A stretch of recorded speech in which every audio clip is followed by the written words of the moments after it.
NIA ಅಧಿಕಾರಿಗಳು ಬಾಂಬರ್ಗಾಗಿ ಒಂದು ಕಡೆ ತೀವ್ರ ಹುಡುಕಾಟವನ್ನು ನಡೆಸ್ತಾ ಇದ್ದಾರೆ. ಮತ್ತೊಂದು ಕಡೆ ಮತ್ತೊಂದು ಫೋಟೋವನ್ನ ಎನ್ಐಎ ರಿಲೀಸ್ ಮಾಡಿದೆ.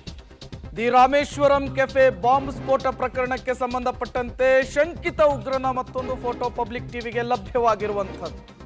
ಟಿ ಶರ್ಟ್ ಅನ್ನ ಧರಿಸಿ ಮುಖಕ್ಕೆ ಮಾಸ್ಕ್ ಅನ್ನು ಹಾಕದೇ ಇರುವಂತಹ ಫೋಟೋ ಇದು. ಬಸ್ನಲ್ಲಿ ಸಂಚಾರ ಮಾಡಿರುವಂತಹ ಶಂಕಿತ ಉಗ್ರ ಆತನ ಜಾಡನ ಹಿಡಿಲಿಕ್ಕೆ ಪೊಲೀಸರು ಮುಂದಾಗ್ತಾ ಇದ್ದಾರೆ. ಈತನ ಸುಳಿವನ್ನು ಕೊಟ್ಟವರಿಗೆ ಎನ್ಐಎ ಕಡೆಯಿಂದ 10 ಲಕ್ಷ ಬಹುಮಾನವನ್ನು ಕೂಡ ಘೋಷಣೆ ಮಾಡಲಾಗಿದೆ. ಇದೇ ಫೋಟೋ ನೀವು ಗಮನಿಸ್ತಾ ಇದ್ದೀರಿ.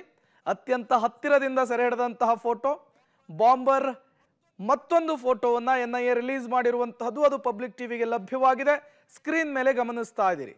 ಯಾಕಾಗಿ ಎನ್ಐಎ ಅಧಿಕಾರಿಗಳು ಸಿಕ್ಕಂತಹ ಫೋಟೋವನ್ನು ರಿಲೀಸ್ ಮಾಡ್ತಾರೆ ಅಂದರೆ ಈತನ ಚಲನವಲನದ ಬಗ್ಗೆ, ಈತನಿಗೆ ಯಾರಾದರೂ ಪರಿಚಯ ಇದ್ರೆ ಆ ಮಾಹಿತಿ ಏನಾದರೂ ಸಿಗಬಹುದು ಅನ್ನುವಂತಹ ಕಾರಣಕ್ಕೆ ಆಗಾಗ ಸಿಕ್ಕಂತಹ ಫೋಟೋಗಳನ್ನು ರಿವೀಲ್ ಮಾಡೋದು, ಈ ರೀತಿ ರಿಲೀಸ್ ಮಾಡುವಂತಹ ಕೆಲಸವನ್ನ ಮಾಡ್ತಾರೆ.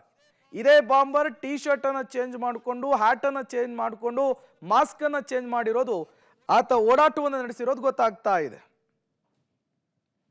ಇದೇ ವಿಚಾರಕ್ಕೆ ಸಂಬಂಧಪಟ್ಟಂತೆ ಮತ್ತಷ್ಟು ಡೀಟೇಲ್ಸ್ ಅನ್ನು ಕೊಡ್ತಾರೆ ನಮ್ಮ ಪ್ರತಿನಿಧಿ ಪ್ರವೀಣ್ ರೆಡ್ಡಿ. ದೂರವಾಣಿ ಸಂಪರ್ಕದಲ್ಲಿ ಜಾಯ್ನ್ ಆಗಿದ್ದಾರೆ. ಪ್ರವೀಣ್ ರೆಡ್ಡಿ, ಮತ್ತೊಂದು ಫೋಟೋ ರಿಲೀಸ್ ಆಗಿರುವಂತಹದ್ದು, ಡೀಟೇಲ್ಸ್ ಏನ್ ಕೊಡ್ತೀರಿ ಅಂತ?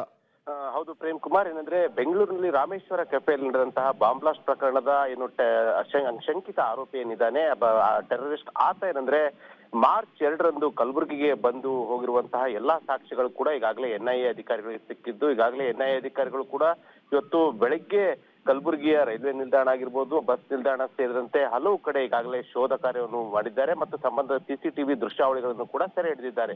ಅದೇ ರೀತಿಯಾಗಿ ಈತ ಏನಂದ್ರೆ ಕಲಬುರಗಿಯ ವಿವಿಧ ಲಾಡ್ಜ್ಗಳಲ್ಲಿ ಮತ್ತು ಯಾರಾದ್ರೂ ಬೇರೆ ಕಡೆ ಎಲ್ಲಾದ್ರೂ ಕೂಡ ನೆಲೆಸಿರುವಂತಹ ಎಲ್ಲಾ ಸಾಧ್ಯತೆಗಳು ಇರುವಂತಹ ಹಿನ್ನೆಲೆಯಲ್ಲಿ ಕಲಬುರಗಿ ಪೊಲೀಸರಿಗೆ ಎನ್ಐಎ ಅಧಿಕಾರಿಗಳು ಹೊಸದಾಗಿ ಮತ್ತೆ ಒಂದು 4 ಫೋಟೋಗಳನ್ನು ರಿಲೀಸ್ ಮಾಡಿದ್ದು. ಏನಂದ್ರೆ ಬೆಂಗಳೂರಿನಲ್ಲಿ ಬಾಂಬ್ ಬ್ಲಾಸ್ಟ್ ಪ್ರಕರಣದ ನಂತರ ಟಿ ಶರ್ಟ್ ಬದಲಿಸಿಕೊಂಡು ಅಲ್ಲಿನ ಲೋಕಲ್ ಸಾರಿಗೆ ಬಸ್ ನಲ್ಲಿ ಸಂಚರಿಸಿರುವಂತಹ ಈ ಒಂದು ಟೆರರಿಸ್ಟ್ ನ ಫೋಟೋಗಳು ಈಗಾಗಲೇ ಕಲಬುರಗಿ ಪೊಲೀಸರಿಗೂ ಕೂಡ ಎನ್ಐಎ ಅಧಿಕಾರಿಗಳು ಒಂದು ಮಾಹಿತಿಯನ್ನು ಕೊಟ್ಟಿದ್ದು. ಈ ಒಂದು ಇಂತಹ ಮುಖಚರ್ಯೆ ಹೋಲುವಂತಹ ವ್ಯಕ್ತಿ ಏನಾದ್ರೂ ಕಂಡು ಬಂದರೆ ಕೂಡಲೇ ಎನ್ಐಎ ಅಧಿಕಾರಿಗಳಿಗೆ ತಿಳಿಸುವಂತೆ ಮಾಹಿತಿಯನ್ನು ಕೋರಿದ್ದಾರೆ.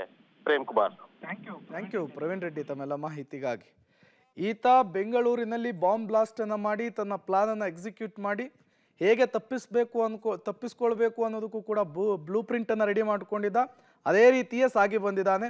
ಆತ ಮಾರ್ಗದ ಉದ್ದಕ್ಕೂ ಕೂಡ ಪೊಲೀಸರನ್ನ ತನಿಖೆಯನ್ನ ದಿಕ್ಕು ತಪ್ಪಿಸಿರುವಂತಹ ಕೆಲಸ ಮಾಡಿರೋದು ಕೂಡ ಸ್ಪಷ್ಟವಾಗಿ ಗೊತ್ತಾಗ್ತಾ ಇರುವಂತಹದ್ದು.